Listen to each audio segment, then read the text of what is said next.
Radhe Radhe friends.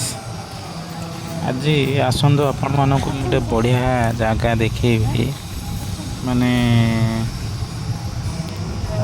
भद्रकर यहाँ बहुत सुंदर मंदिर। मु तो केबे आगु जाई नथली, फास्ट टाइम पे मंदिर को आज आसी। बहुत सुंदर है माने पाखरे होगी से मुझे जानी नी माने एते सुंदर मंदिर गोटे भद्रकर अच्छी।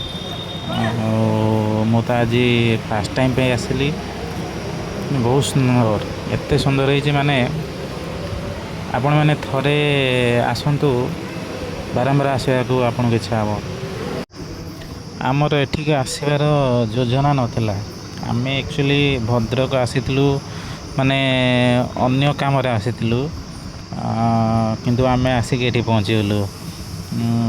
कहती ना प्रभुंर डोरी जेपर्यंत न लगी आपण मैंने से जापारे।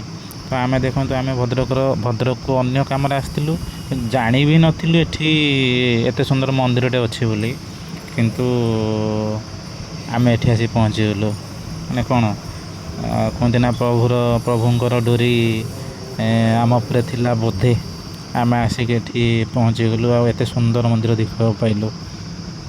बहुत सुंदर होइए। आपण थरे आसतु ना आसिकी देखला पर जानवे जे मंदिरटा केमती बोली। बहुत सुंदर है। मो तो मो पुओ को बारंबार डाक चल जा टाइम होगा सी तार आउटे कि समय रही आउटे समय पर एमती कहीकि आम पाखापाखि घंटे 1.5 घंटा खंड टाइम आम से बीतेजु। बहुत बढ़िया माने बहुत बढ़िया परिवेश, बहुत बढ़िया लगे ता भर आपण मानक।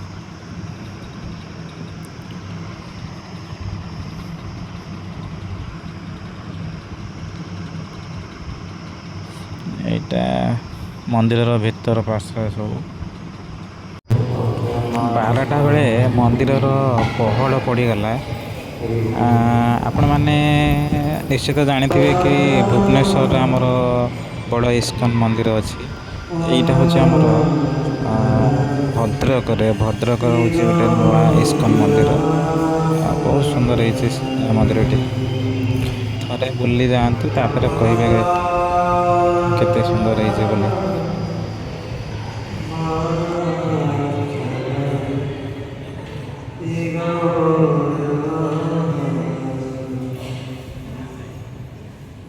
यहाँ हूँ मंदिर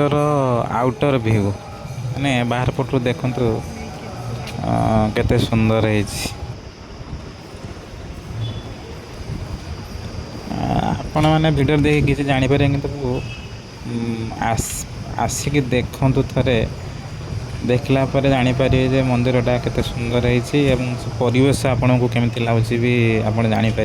बहुत सुंदर है।